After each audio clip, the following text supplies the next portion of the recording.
Magandang araw sa inyong lahat. Ako si Dr. Alan Butuyan. I am a civil engineer and a specialist in structural and geotechnical engineering. Hindi po ako connected or employed sa anumang government agency. Pribado po akong civil engineer, and as promised, bibigay tayo ng part 2 ng ating assessment sa damage na tulay. Nandito yung isang span ng bridge na nag-collapse. So meron tayong arch, meron tayong girder, at meron tayong mga hangers, at meron tayong connection. Ang part 2 po ay pag-uusapan natin yung connection failure dito sa arch at saka sa girder. Sa susunod na video, pag-uusapan din natin yung pagbagsak, hangers, at saka mga girders. Sa susunod na video ay patungkol po doon sa truck na dumaan. Maraming nagsasabi na nasa 102 tons yung dumaan. Pag-uusapan natin paano mag-compute ng bigat ng truck at saka yung kanyang karga, at titingnan din natin sa kung ano ang capacity ng truck, ano ang gross weight niya. Kaya relax lang tayo and let's go. We are located at the support of the damage span. Okay, pwede mo bang i-pan hanggang doon, yung damage span na yon? Then, balik dito.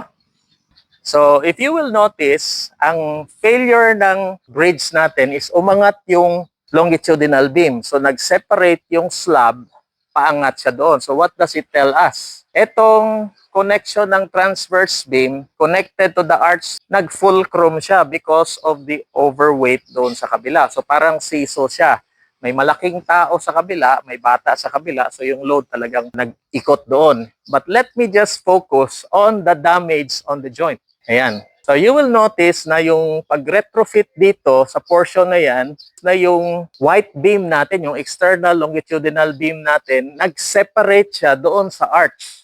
Now, the failure there is meron talagang nabunot from the inside, and the retrofitted additional plate on the outside natanggal doon sa yung plate na naka-anchor bolt doon sa concrete. And we will notice, if you will try to zoom in doon sa butas na yon, there are a lot of holes in between that plate and the concrete. So, ibig sabihin, meron siyang opening doon na hindi talaga siya balot ng concrete. So, if you try to look at the behavior of a seesaw, yung fulcrum ng seesaw, it is a hinge. Kahit papilitin mong maging fix yan siya, because it's a fulcrum, nagkaroon siya ng hinging. And hinging is manifested by that crack, that rotation between the arch and the exterior beam. It was designed as a fixed connection, but trying to behave like a fulcrum. Try to look at the retrofitted joint connection. You will notice na may tatlong belt hugging the arch. Meron siyang function para ita-transfer niya whatever is connected to those belts. So you will notice merong mga bolt inside that is perpendicular to the bolt that was connected to the concrete. Etong natakpan nitong mga gravel, so hindi natin makita yung connection doon, but we will see on the other side how the connection was made. Meron siyang plate going inside that arch that connected to this white bridge. Kaya meron mga bolt na yun. Because it's a retrofitted bridge, meron siyang kinonnect doon sa hindi na paint. So what was that? We can see the other side of the bridge na meron mga traces ng mga pinagsasabi natin dito. Hello once again. Now, I'd like to point your attention on this damage connection. Kung titingnan mo dito, yung damage na yan and the connection where it was detached, we notice na itong sa baba is really a single plate. So I think that is 20 mm or 25 mm from this distance. Yung plate na yan na parang naging letter L. So originally, it is a straight one and it is inserted inside that arch. If you can zoom in, that plate is connected by bolts on the inside of that white beam. But approximately, yung depth, if I'm not mistaken, is about 60 to 70 centimeters. This white beam is an I-beam. Tuloy-tuloy yan hanggang doon sa dulo.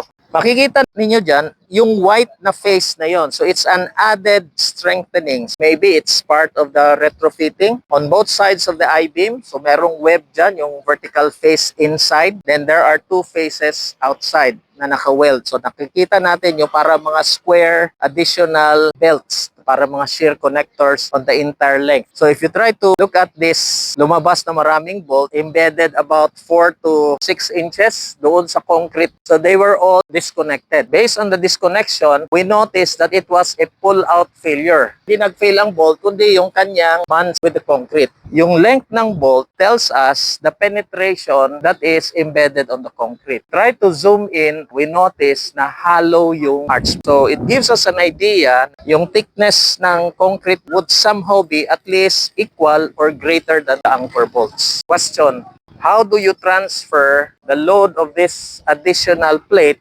to the concrete? Magandang tanghali sa inyong lahat. Kasama ko ngayon si Engineer J. Carlos Valencia and I am Doc Alan Butuyan. So anong masabi mo dito, Carlos? Number one, now that nakita talaga natin firsthand, number one, I cannot believe or I cannot comprehend the steps or consideration or rationale, ano ang naisip nila, why they did this type of connection, especially for a bridge structure that is very susceptible to fatigue, stress. For our viewers, you will notice na itong napilo na lumabas na nag-iisang plate is directly connected doon sa itaas where it is dislodged. It is a hollow. Yeah, hollow siya section na three-dimensional na truss na pinasok siya sa gitna. So we were wondering what was the concept behind, bakit siya kinonect. And then yung I-beam is reinforced by two plates on both sides. So naging rectangular section siya, yet the connection is still single. So ano pa masabi mo, Carlos?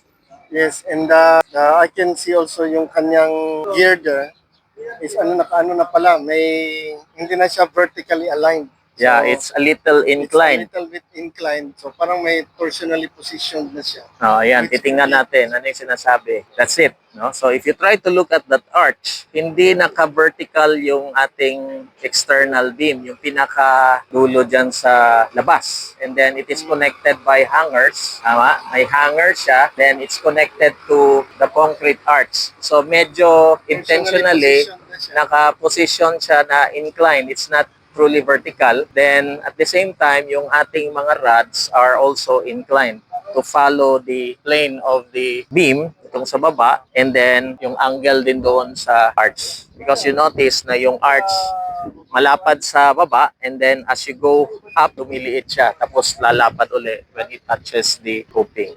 Yes, that's correct.